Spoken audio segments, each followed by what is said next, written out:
Good morning students. Yes, हमने पिछले video में हमने क्वेश्चन किया था अमेरिका राष्ट्रपति की चुनाव प्रक्रिया व अमेरिका राष्ट्रपति की गठन व शक्तियों का वर्णन करो। वेरी इंपॉर्टेंट थे दोनों क्वेश्चन। अब उसी यूनिट का ही बड़ा इंपॉर्टेंट क्वेश्चन है आज जो मैं कराने जा रही हूँ। पहले आप क्वेश्चन ध्यान से देखिए। अमेरिकी विधान पालिका क्या कहते हैं? अमेरिका की विधान पालिका को मैंने पहले भी बताया था। अमेरिका की विधान पालिका संसद को कहते हैं कांग्रेस। और यहाँ पर कांग्रेस एक दल है, वहाँ पर कांग्रेस क्या है? एक विधान पालिका है। संसद का नाम है कांग्रेस। का गठन व भूमिका का वर्णन करो।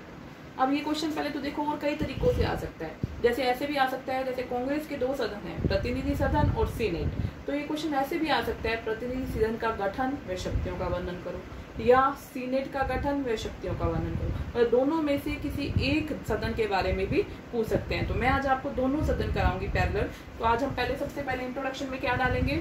जैसे कि हम सब जानते हैं कि सरकार का चाहे कैसा भी रूप हो, चाहे अध्यक्षात्मक सरकार है, एकात्मक सरकार है, कैसी भी सरकार है, सब जगह सरकार के 3 अंग होते हैं: विधान पालिका, कार्यपालिका और न्यायपालिका। विधान पालिका व्यवस्थापिका, जिसको संसद कहते हैं, अमेरिका में इसे कांग्रेस कहा गया है। इसे अलग अलग देशों में अलग अलग नाम से पुकारा जाता है। भारत में इसे संसद कहते हैं, अमेरिका में इसे कांग्रेस कहते हैं, जापान में इसे डाइट कहते हैं और ब्रिटेन में भी इसे संसद के नाम से पुकारा जाता है। तो आप एक बात माइंड में पहले ध्यान में रखना है कि अमेरिका की संसद को कांग्रेस के नाम से पुकारा जाता है। तो अमेरिका की संसद में जो कांग्रेस है, जो उसके 2 सदन हैं, प्रतिनिधि सदन और सीनेट। दोनों सदनों का गठन व शक्तियों का वर्णन निम्नलिखित प्रकार से है। तो पहले हम डालेंगे, इंट्रोडक्शन डाल दी। सबसे पहले क्या लिखना है आपको? इंट्रो। ठीक है, इंट्रो डाल दोगे, फिर हेडिंग डालोगे प्रतिनिधि सदन। इसका गठन बताना है और इसकी रचना बतानी है और इसके कार्य बताने हैं। लेकिन आज मैं पढ़ाते हुए आपको तो पहले क्या करना है? प्रतिनिधि सदन का गठन, फिर उसके बाद सीनेट का गठन, फिर दोनों की शक्तियों को कंबाइन लिख देंगे। आज मैं समझाते हुए आपको दोनों का इकट्ठा लेके चलेंगे हम, प्रतिनिधि सदन व सीनेट। तो सबसे पहला पॉइंट क्या आता है इनके गठन में? सबसे पहले आता है रचना। प्रतिनिधि सदन की जब रचना की गई, जब प्रतिनिधि सदन का जब निर्माण किया गया था, तो उस समय इसके सदस्यों की संख्या 65 थी। फिर धीरे धीरे 1939 में इसकी संख्या 435 थी, फिर 437 भी एक बार हो गई थी, लेकिन 1962 में दोबारा से इसकी संख्या कितनी हो गई? 435। तो कितनी सदस्य संख्या है? 435। और सीनेट के सदस्यों की संख्या कितनी है? रचना में मतलब कि क्या डालना है आपको? सदस्य की संख्या। सीनेट के सदस्यों की संख्या क्या है? जब अमेरिका आजाद हुआ था तो उस समय 13 उपनिवेश थे। तो वहां पर क्या है? हर राज्य में से 2 सदस्य सीनेट के सदस्य होते हैं। तो जब अमेरिका आजाद हुआ तब उस समय अमेरिका के सीनेट के सदस्यों की संख्या 26 थी। लेकिन वर्तमान समय में अमेरिका में 50 राज्य हैं, तो वहाँ सीनेट के सदस्यों की संख्या कितनी है? 100 से सीनेट के सदस्यों की संख्या, हर राज्य में से 2। वहां पर जनसंख्या के आधार पर कोई भेदभाव नहीं किया गया, चाहे छोटा राज्य है चाहे बड़ा राज्य है, सभी को दो सदस्य सीनेट में भेज सकते हैं। योग्यताएं, उसके बाद नेक्स्ट पॉइंट क्या आएगा? योग्यताएं। तो अमेरिका में क्या योग्यताएं आएंगी? अमेरिका के सदन में, प्रतिनिधि सदन के लिए वह अमेरिका का नागरिक हो। यहाँ पर भी योग्यताएं आएंगी, सेम मिलती जुलती हैं। गठन, हम क्या कर रहे हैं? गठन। पहले कांग्रेस का गठन, जिसमें हमने क्या लिखा? प्रतिनिधि सदन और सीनेट। तो इसमें पहले हम क्या लिखेंगे? सदस्यों की संख्या 435, उसमें सदस्यों की संख्या 100। फिर योग्यताएं, पहले प्रतिनिधि सदन की ध्यान से सुनो। वह अमेरिका का नागरिक हो, वह कम से कम 7 वर्ष तक अमेरिका का निवासी रहा हो, उसकी आयु कम से कम 25 वर्ष हो, और वह किसी सरकारी व लाभकारी पद पर आसीन ना हो। और एक बात और भी है जो संविधान में नहीं लिखी गई, लेकिन वहाँ की परंपराओं पर आधारित है कि जो प्रतिनिधि सदन में जो भी व्यक्ति जहाँ से खड़ा होना चाहता है वह उस राज्य का भी निवासी हो। जैसे मैं हरियाणा से खड़ी होना चाहती हूँ तो मैं हरियाणा का निवासी होना भी जरूरी।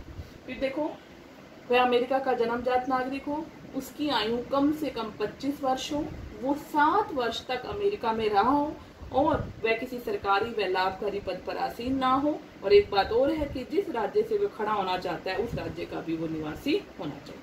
अब इसमें भी यही है, वो अमेरिका का नागरिक हो, उसमें एज थी 25 वर्ष, सीनेट में कितनी एज है? 30 वर्ष, कि उसकी आयु कम से कम 30 वर्ष हो। उसमें क्या था? वो 7 वर्ष तक अमेरिका का निवासी रहा हो। सीनेट में क्या लिखोगे? वो 9 वर्ष तक अमेरिका का निवासी जो रहा हो। और नेक्स्ट पॉइंट है आपका, वह सरकारी व लाभकारी पद पर ना हो, और जिस राज्य से वो खड़ा होना चाहता है वो उस राज्य का निवासी। समझ आ गई योग्यताएं क्या थी? अमेरिका का नागरिक हो, दोनों में सेम है।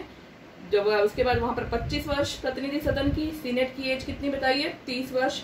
वहाँ 7 वर्ष रहना जरूरी है, सीनेट में 9 वर्ष रहना जरूरी है। दोनों में एक पॉइंट आएगा, वो सरकारी या लाभकारी पद पर आसीन ना हो। और नेक्स्ट, जिस राज्य से वो चुनाव लड़ना चाहते हैं वो उस राज्य के निवासी हो।